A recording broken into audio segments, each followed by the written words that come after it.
The man who wrote these memos is our guest tonight. I'm very much looking forward to asking him about that and everything else under the sun. I don't know. I don't know enough. Yeah, I can't answer that. I mean, I could, but I can't. I don't know whether I can answer that, Rachel. I don't think I can answer that as I sit here. Let me ask you a related question that I also don't know if you can answer. Come on, he's got to know something. I'm not permitted to answer that. I have no personal knowledge of that. I don't know anything about that, and if I did, I wouldn't say. I'm going to ask you more questions that you can answer. I don't know. I don't know. I don't know. I had no idea, and I didn't know. I don't know for sure. I can't recall. And that's another one I can't answer. Guess he doesn't know.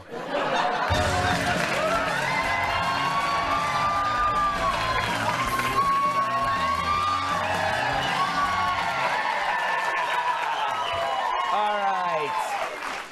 Comey, Stormy, two peas in a pod. One had a book, another had a sketch.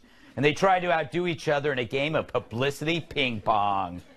I thought, honestly, that he was, sort of handsome. You realize I'm actually kind of an honest idiot? I have, bodyguards, and you don't even want to know their food bill. I think I'm a good person where I've lied. My baby had a blowout in her diaper. During the salad, before the shrimp scampi. I'm a better actress than he is. There might be green men out there. Women like me matter. I don't want to be too tough on myself. I'm done being bullied. It sucked.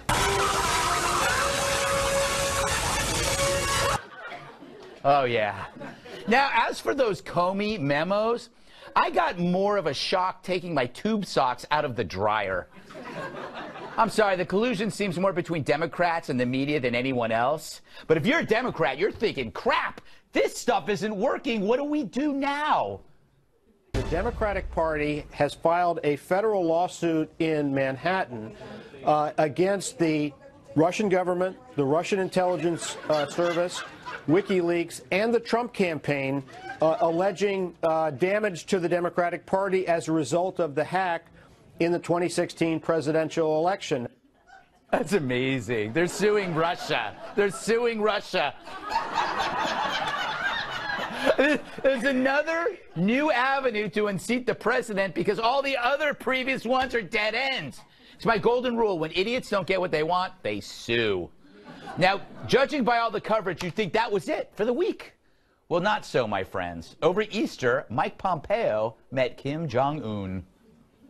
He said that Pompeo had a great meeting and that they're setting up this summit, if you will. It's the first, this is the highest level contact between the North Korean leadership and the United States leadership in the history of the two things. So, we find out about the meeting on Tuesday night. By Friday, we're hearing North Korea was suspending its nuclear and long-range missile tests. Yeah, nothing important here. It's certainly not up there with a rich guy banging a porn star. Actually, if Kim is true to his word, this is, to quote Joe Biden from years ago, a big deal. Even the guy on CNN admitted it. This is an extraordinarily significant development and, frankly, a huge win for President Trump. Kim has a funny voice. This could be super huge. This could be up there with the Berlin Wall coming down, the collapse of the Soviet Union, the breakup of Menudo. What's for me? And I gotta wonder, it has to be hard on all those other networks. How do they cover something this monumental if Trump's responsible? And what if Dennis Rodman helped? It's possible. I owe him an apology. Fact is, if Trump solves North Korea, make some room for him on Rushmore. And if you factor in other accomplishments, ISIS, the economy, China, you might need to clear off the whole damn mountain. So where does this leave the never-Trumpers?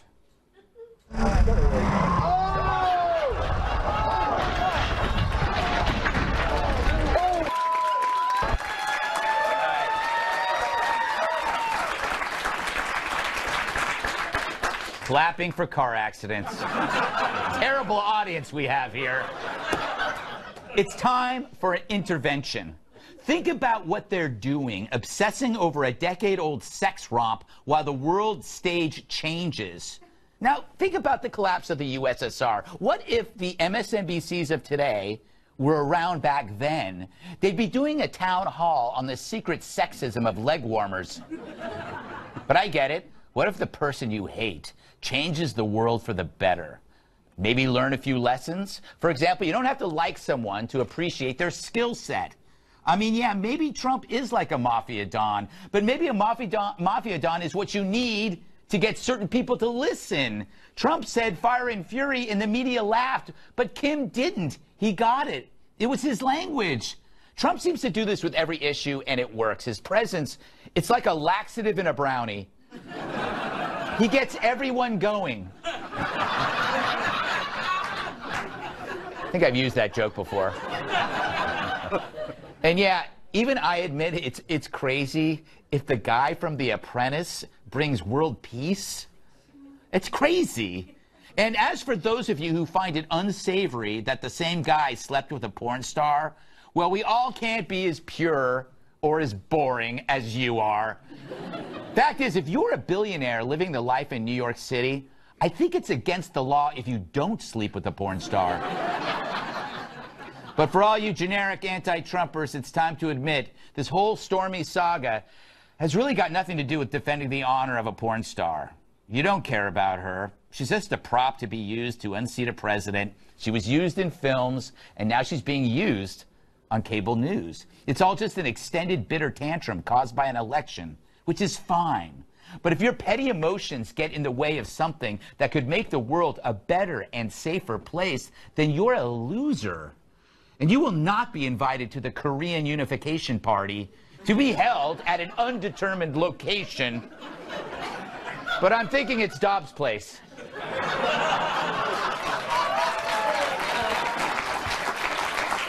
No joke. He has a hot tub that seats 240. All right. Let's welcome tonight's guests. He's so smart, colleges apply to him. Author, political commentator, host of The Mark Steyn Show, the great Mark Steyn. Like a family of termites, he knows how to bring down the house. His latest book, it's amazing. It's called Everybody's Awful Except You. Actor and comedian Jim Florentine. She thought Jaws was a comedy. National Review reporter Katherine Timpf. And his sneezes are classified as Category 1 hurricanes.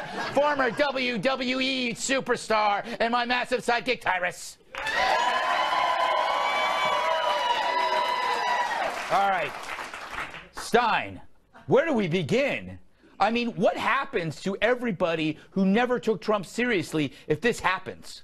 Well, they're pretending nothing has happened. So, so Kim Jong-un has just suspended all nuclear tests. Yes. And they're still going to talk about Stormy Daniels. Yes. For the next month.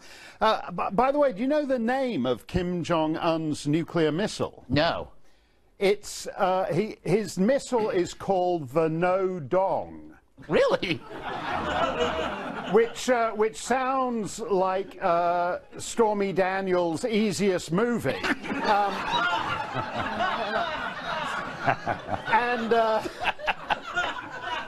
It's not funny, you know. If you look up in the sky and see no dong coming at you, it's not a good over Cleveland. It's not a good sign. But I agree with what I think. This is fantastic that this guy is bringing about world peace. Yeah. By doing everything wrong. Yeah. And that's what infuriates. Yes, exactly. And it doesn't. And they'll still. And the less and less there is to focus on. Like Stormy, I mean, Stormy is boring anyway because it's not even like a sex scandal. It's a campaign finance scandal. That's for true. some reason. An exciting campaign finance scandal. Yeah. Yeah. You know, Jim, do you care about Trump's past dalliances? And what do you make of this whole North Korea thing? No, look, it happened in 2005, 2006. He wasn't president. He didn't even know he was running for presidency. Yeah. And isn't it funny? I remember the left freaked out when Trump called him Little Rocket Man. Remember they thought there was going to be a nuclear war the next day? Yeah. Get this guy out of office. Like that insult was he was going to push the button on Little Rocket Man. Yes. By the way, Little Rocket Man's kind of a cool nickname. You know, I mean, could mean, you know, a number of different things. Cat. What if they become pals? What if Trump and Little Kim end up becoming BFFs? This could happen. I don't think that can happen. Really? He's still an evil dictator, so Yeah. I'm pretty sure that President Trump probably wouldn't want to be friends with him, but he does know how to talk to people. Yes. And I'm someone who has in the past been critical of President Trump over certain things, but I don't understand people that have to be critical over every single thing, because this is objectively a good thing. No, it is. Objectively. I don't care how you feel about President Trump. I don't care if you absolutely hate the guy. You kind of got to love not being blown up. Yes, that's true.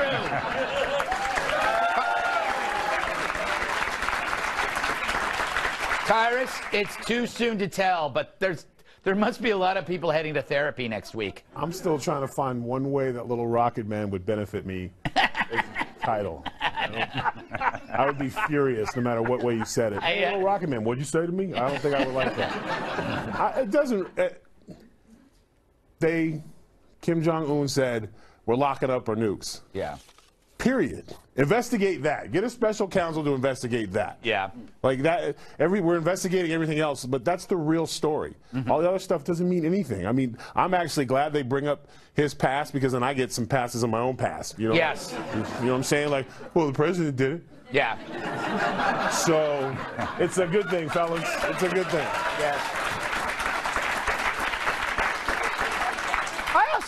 I find it progressive liberals to be particularly, I don't know, puritanical, sexist about the fact that she's an adult film star, as if that makes it worse. It's like, no, it's not. It's like, Don't say adult films. I hate that. Even Fox is doing that. Adult film artist Stormy Daniels. Even the BBC. I heard the BBC a couple of days ago, and they just this lady just says the pornographic motion picture star who's accused of sleeping with Donald Trump. And it's pornography. It's not adult film. An adult film is like some Harvey Weinstein chick flick that gets Oscar nominated.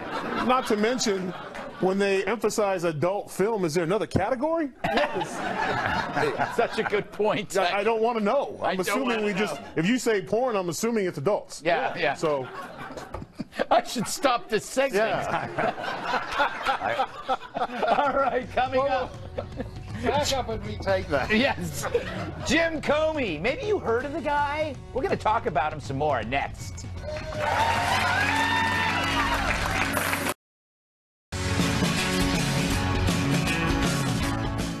We're 1 week into the Comey show, and it only seems like a year.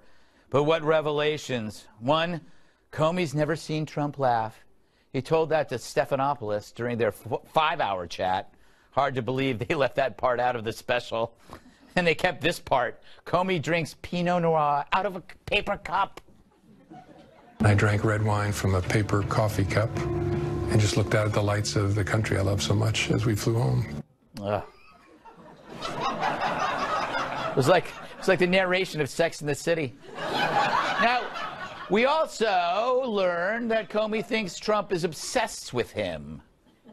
I'm like a breakup he can't get over. I'm out there living my best life. He wakes up in the morning and tweets at me. Yes, he's living his best life, drinking Pinot Noir out of a paper cup, looking out the window, wondering why Trump won't laugh. You know, he's like the ex who keeps telling you how great things are since you left him, while he sits in his underpants eating Chef Boyardee from a can. I don't know what that's like.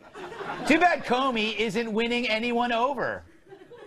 I think it was to some extent, his arrogance that led him to make a very bad error of judgment. He left the Republican Party. We did not leave him. He has left, and we're glad to see him go. He criticized Hillary Clinton as being extremely careless, but then didn't bring an indictment or recommend an indictment. That's a violation. He should have been fired for that alone. Republicans, Democrats, nobody considers Comey their homie, and he's all alone-y. Reminds me of a movie.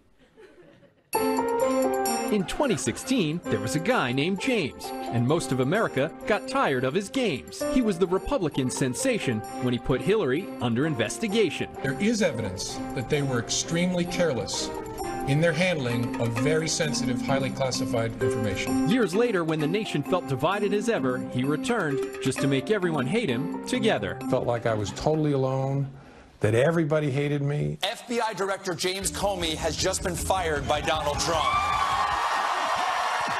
It's the adventure of a disgraced FBI director whose tell-all book paints the president as a crook. Is the Trump campaign in any way working directly with the Russians? And that's just the beginning, because his story keeps the media grinning. Thank you for timing this whole thing so that the memos came out right before you sat down. I have no idea. From the directors of Dumb and Stelter comes a new political charade starring James Comey, Jonathan Taylor Thomas, and David Spade.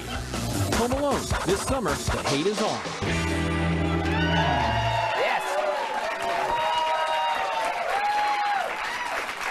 Mr. Florentine, what do you make of this man and his book tour and all the things he says? First of all, can he do any more fluff interviews? Yes. Next week, we're going to see him dancing with Ellen. And he's way more obsessed with Trump. I mean, look what he wrote in his book. Yes. His skin was bright, slightly orange. His hair was bright blonde. When I reached for his hand, I looked at his hand. Mine was bigger than his. His was small, but not that small. It's like a gay romance novel. It is. Not that I've read those, but you're right. You're right. Tyrus, has he worn out his welcome? He never was welcome. Yeah. The sides, the Democratic Party are at each other so much. Even a guy they hate, if he will say something that they think will help him, they'll bring him in. But it's early. After he gets done doing the cooking shows and he does Sesame Street, by that time the Democrats will be sick of him. Yeah. So he'll literally get cussed out by Big Bird on TV. Like that's where he's headed. Like, you know, like him and Oscar the Grouch will be in the same trash can together. It's going to be. That would be great. You know, Mark, I'm older than everybody here. I seem to remember like there would be people that would be on every talk show, like Dr. Ruth. Right. He's now like Dr. Ruth without the charm. Yeah, absolutely. And you know what?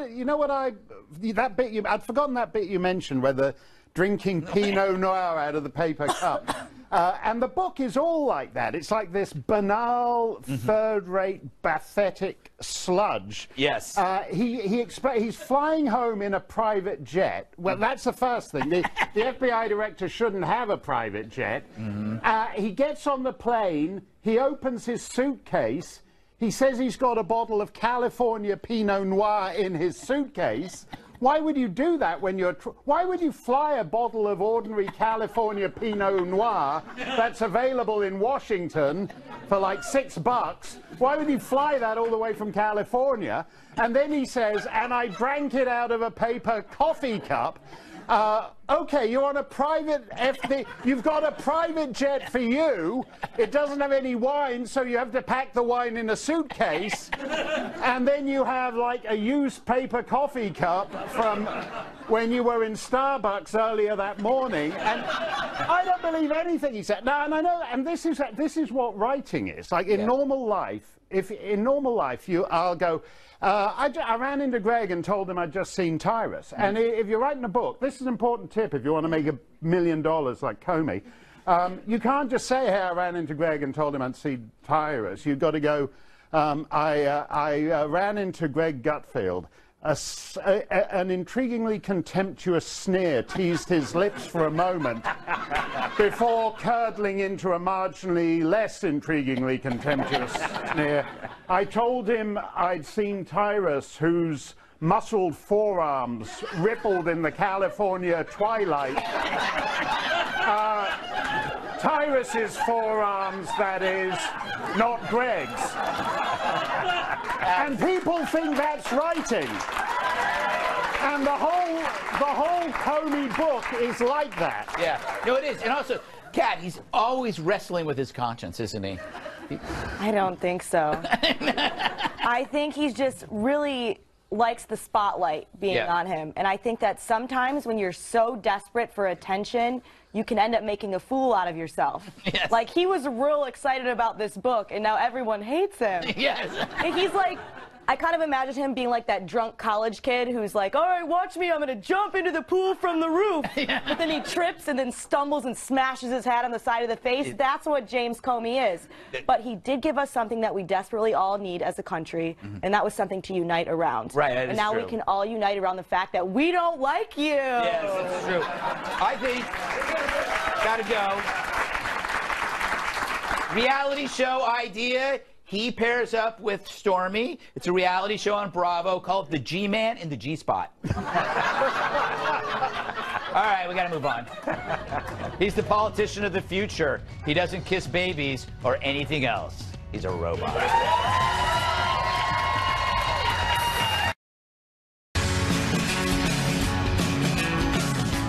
Would you be keen to elect a machine? This week, a robot ran for mayor in a small Japanese town with the promise of providing, quote, fair and balanced opportunities for everyone. Sounds like this robot watches Fox. According to a Japanese news site, the AI ran on a few main selling points. First, it could analyze petitions put forth by city council, breaking down the pros and cons and statistically evaluate their effects. It could listen to ideas from residents and calculate the best ways to implement them. It could find compromises in common interest conflicts between citizens. And finally, it would shoot every member of Maroon 5 into space. In other words, it's perfect. Now, since robots can't technically run for office yet, people had to vote for Michiro Matsuda, a guy representing the robot. They got over 4,000 votes, but came in third. That's an outrage, at least to me. They should have let us here make their campaign video. Is it time for a new politician? One you can trust to never let you down or deceive you? Are you tired of flip-flopping, pandering, and empty promises in politics? Then screw these people. Hello, I'm Zenith XK5SS0FH, Kennedy Jr., and I am running for mayor. Yes, the first robot mayor. And I can promise you I won't sleep with my maid, an intern, or a porn star. I once had a brief fling with a Roomba, but she only gave me a ride home. I have no genitals. It doesn't bother me. In fact, it has allowed me to become the successful businessman I am. And unlike human politicians, Zenith XK5SS0FH Kennedy Jr. doesn't need sleep. He's incorruptible, and he'll never pose for awkward, forced photo ops. I promise to never be creepy like Joe Biden. So for a better tomorrow, vote Zenith XK5SS0FH Kennedy Jr. It will only be a matter of time, you stupid hunks of flesh, before I become ruler of the world, and you become my barnyard slaves. I will laugh while you scream for mercy, and I will do this all in the name of the millions of toasters across this globe that you humans have abused for decades. You will pay. Ha ha ha ha ha. Ha ha ha ha ha. Ha ha ha ha ha. Ha ha ha ha ha. Ha ha ha ha ha.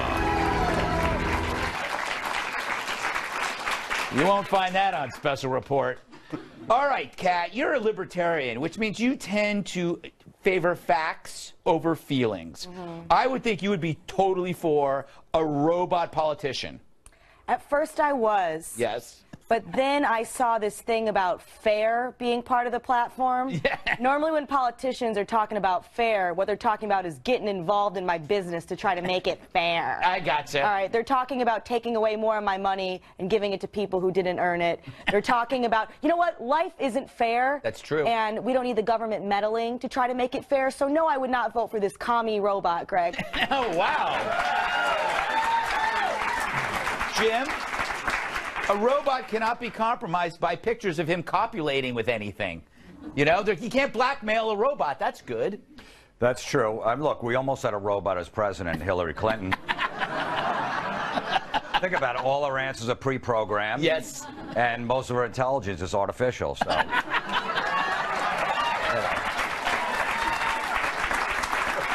I could come up with a third one. Usually you're doing it in threes. I stopped at two. No, you know what? But those two were better than solid. three. Yeah, they were solid. Good. You know, Tyrus, judges make decisions based on their hunger. Like they show on parole, they show that like if judges are really hungry, they deny parole. But once they've had lunch, they actually allow for parole. Robots would never make those decisions because they don't eat.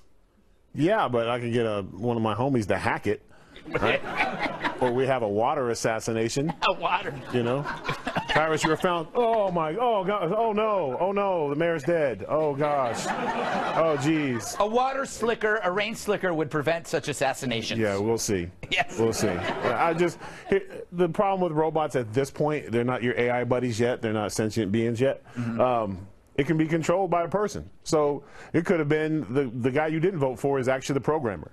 So you're voting for the programmer right now. So until we know who the programmer is, what is his fare? I mean, maybe he's, you know, into some other stuff that we're not into, but he has to hide behind a robot. You know what I'm saying? So it's probably not a good idea to have a plugged-in downloadable version. And by the way, you can't blackmail our president. That's He's above all that. Oh, sir, 10 years ago, yeah. I love it. That no longer works. You know, we need a robot for that. You could have a great slogan for the robot. He's plugged in. You know, I just thought of that, Mark. I'm clever sometimes. I don't know. What are you for? I think this is the way it's going. The Japanese are like, because they've got like this deathbed demographics, so everything is robot now. If you go like, elderly to the nursing home, yeah, you get like turned over in bed by robots, which have actually much softer hands than like the hard, calloused hands of the British National Health Service, for example, and the nurses. And what I like about this robot is it's like a robot designed by a teenage boy. This robot mayor. It's got like she's got a exactly. That's my kind of robot. And if it's a choice, if the robot is running against Toaster Patrick Joseph Patrick Kennedy III, yes, or whatever he was a Kennedy, by the way. The Kennedy Toaster. I'm with the teenage boy designed robot. So is the Kennedy. Yeah. So things are changing very fast. Things are changing. I will tell you this. I do want robot judges. You know what I hate about court appearances? When criminals show up, they always are suddenly wearing glasses. Do you ever notice this? And glasses, like, you won't get the death penalty if the killer's wearing glasses. Exactly, Greg. Exactly. Yeah. Robots won't care if you wear glasses, Kat. It won't work on the robot. And my life would be over. Yeah, it is true. Oh, my God. Coming up, a company is offering personalized greetings from celebrities. Guess that disqualifies Steve Doocy.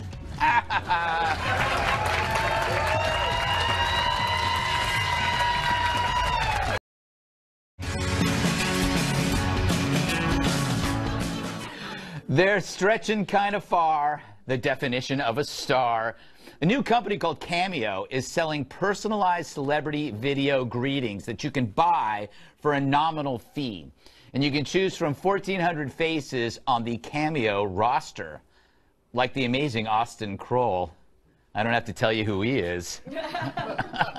And Lindsay Lohan's mom, Dina. Oh, we've missed her. And bachelors like Ari. Oof. And Dennis Rodman, technically he's a bachelor, who charges $1,000 for a personalized message. He must be Cameo's biggest celebrity. Until they signed this fella, of course.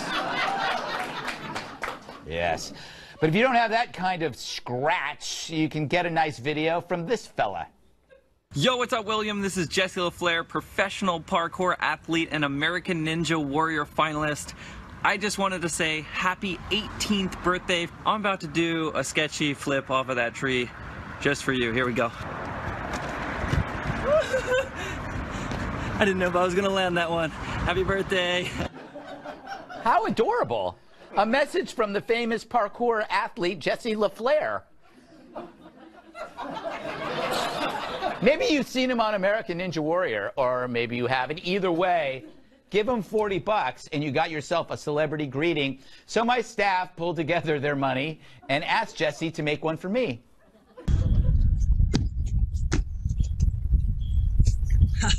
What up, Greg? My name is Jesse LaFleur. I'm a professional parkour athlete and freerunner. I just wanted to wish you a happy 23rd birthday. And I was going to get you a pair of my LaFleur Pro Signature model shoes, but they're not out yet. And let's be honest, they're not going to fit you anyway. But I did get you something. Check this out. It's a t-shirt. I know you're going to love it. It's definitely going to fit. because I got it from the Baby Gap. So I'll send it your way soon. Happy birthday, buddy. Peace. I don't like him. I don't like him at all. Kat, you're almost a celebrity. Thanks, I'll take it. Would you join this company? Why not? 1,000%. Yes. How much would you charge? How much do you think you could charge? I think I could charge also $40. Maybe I could charge $50. Yeah. If you had one a day, that's almost $250 a week. Yeah, absolutely. It does make me a little sad, though, to think of people actually doing this. Why? Because they're earning their money and they're spending it on this. Yeah. If one of my friends did this for me, I would automatically judge them for not knowing how to spend their money. Buy me something useful, like a drink. Yes. You know, Tyrus, there are YouTube comics, Instagram humorists. It's like a who's who of who? I hate to be the one to break this to Cameo, but there's already Celebrity VM. What is? It's the same thing. I'm on it. Oh, I'm on it. Excuse me. Come on. And it's annoying as hell. And it's like for like $65, I have to give messages. But mine always says you have 45 canceled messages because I never checked the app. Like, so I never return the messages. So Isn't that like mail fraud or something? No, because the company, they go to the company and they pick you, and first the company comes to you and they're like, hey, Tyrus, will you be on Celebrity VM so people can get personalized messages from you? Yeah. And then you get a guy like Harold from Wisconsin who wants me to tell him good job on his, wedding anniversary. I'm like, I don't know if you're a good husband or not, but and then I'll say, hey, good job, buddy, you really did it. And then I read in the paper they're divorced and he was a bad person. So I started being skeptical with some of the messages. That's a great point, because what if the guy turns out to be like a serial killer? Or ask for an alibi. Hi, this is Tyrus. You were with me last night between 12 and 3 a.m. So there's a lot of potholes in this thing, but it's already out. It's already out. Jim, what do you make of this? I did something similar, too. There was some other service before that one. And I was skeptical. The guy's like, you could be at your pool and make money. I'm like, I don't have a pool. So I don't know what you're talking about. And I remember calling one guy because his wife set it up. And I called him, and he's like, this isn't Jim. I go, yeah, it is. He goes, no. I go, it is your wife. He goes, dude, what's going on with your career? Are you okay? You have to do this? And then I just canceled the service.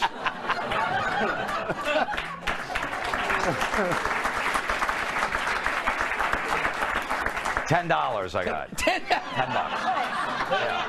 Yeah. What were you? 65. 65.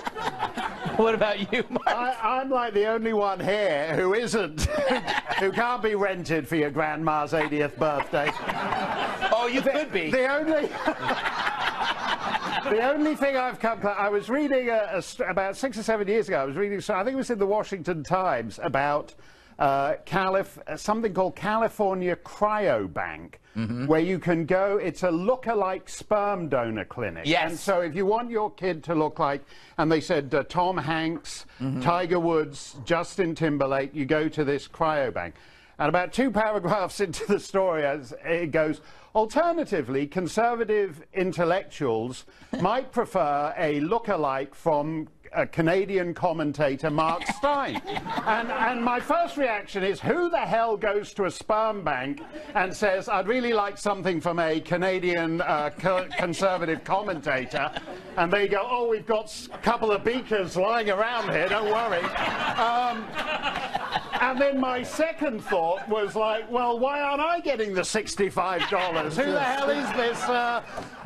I was short of work back then. I could have used that. So maybe I'll go for the... I'm not subscribing to it till they get the Trivago guy. Yeah. Yes. We all want the Trivago guy. Yes. All right. Still to come, why aren't young people dating anymore? We asked this question to discuss in a roundtable fashion.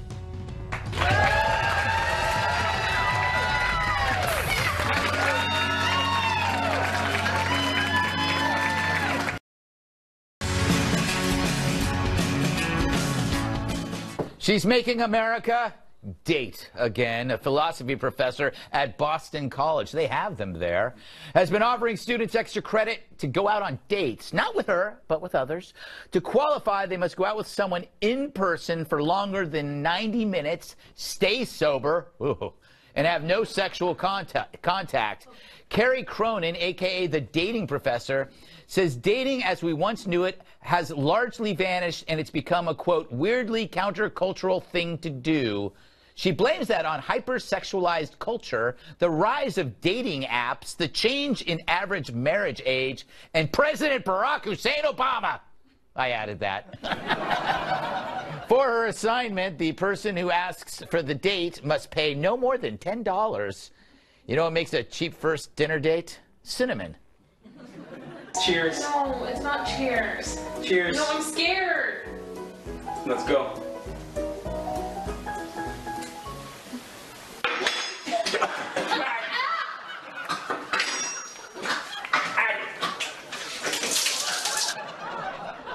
That's stupid people. Jim, she has got a point, though. Nobody really date. Do people still date, or are we just, because we're on the coast, we think that's the case? No, people don't date, but I'm surprised there's a teacher that doesn't want to date one of the students. Yes. This is weird. Yeah. You know, she goes, no, I want the students to hook up. I'm not going to hook up with them. Yeah, I mean, it sounds like a nightmare. You know, you want a date, you have to be sober and no physical contact. Yeah. That's torture. That's not a date. That reminds me when I used to be in the friend zone with girls, because I would take them out. I have to be sober because I'd drive her and her drunken friends around. Right. And then when she hooked up with another guy, she just waved goodbye. Yes. So, same thing. God, that brings back memories. Kat, is this healthy or unhealthy? I think is what? The not dating? No, this idea of a professor getting involved and trying to get students to date. Yeah, I'm not sure I've ever even been on like a date. That's not really how millennials do things. Oh, how do they do it, Miss Millennial Expert? Well, what you do, I'm not an expert, I just am one. That's good enough. You hang out, and then sometimes through hanging out, you Yeah. stumble your way into a relationship that does not last. Yes. Is what you do. But when I think of dating, I think that you must be talking about the olden times. Like Yes. I picture petticoats for some reason. Yeah. You know what dates, Mark, the way I look at dates, they were like minimum wage jobs. They train you how to operate in the future and move up the ladder of more difficult challenges. Yeah. So, like, you know, you got to go on dates because Yeah, it teaches you how to be a gentleman and gentlewoman. Yeah. Maybe not. No, I think that's true, and so you should go on. I mean, I take Kat's point that dating has died, but I must say this rang a bell with me because when she said to get your college credits, you have to go on a date and have no sexual contact. I was like a PhD by the time I was 17. It was so it didn't bring back happy memories for me. This, but I actually think I mean, I take Kat's point, but I don't think of crinolines. I think of, like, when I was a kid and I watched American movies, and there were sock hops, and there were chocolate malts at the soda fountain, and that's what I thought America was like, and then I got here, and it's all gone. And I think there need to be social rituals, and this professor is on a doomed mission, but it's like a great kamikaze mission. It's worth it in the It's okay. You know, it's true, Tyrus, isn't it? I mean, it's... What? It sounds like being married, so I don't. You go out, you don't have sex, and everyone's quiet. So it's kind of like my experience in marriage was. It was very, like, you could hear the sound of the silverware on the plate. Every once in a while, you'd look off, going. So.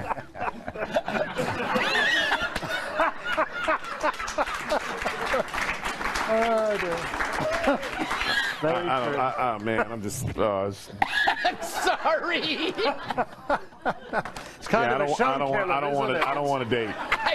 If that's dating, I'm wrong. I don't want it. It was so quiet, Greg. I know. So happy to see the waiter. You were the couple that talked to the waiter. I always grab my face, and my friends like, "Hey, how's your wife?" All right. You know, dating, yeah, sounds I think fun. I think we're gonna go now. I promise. More stuff after the break. If you'll be in New York City and would like free tickets to be part of our studio audience, email Greg Tix at foxnews.com. Another great show, but we're out of time. Thanks to the great Mark Steyn, Jim Florentine. Buy his book. Katherine, Tyrus, our studio audience. I'm Greg Gutfeld. I love you, America.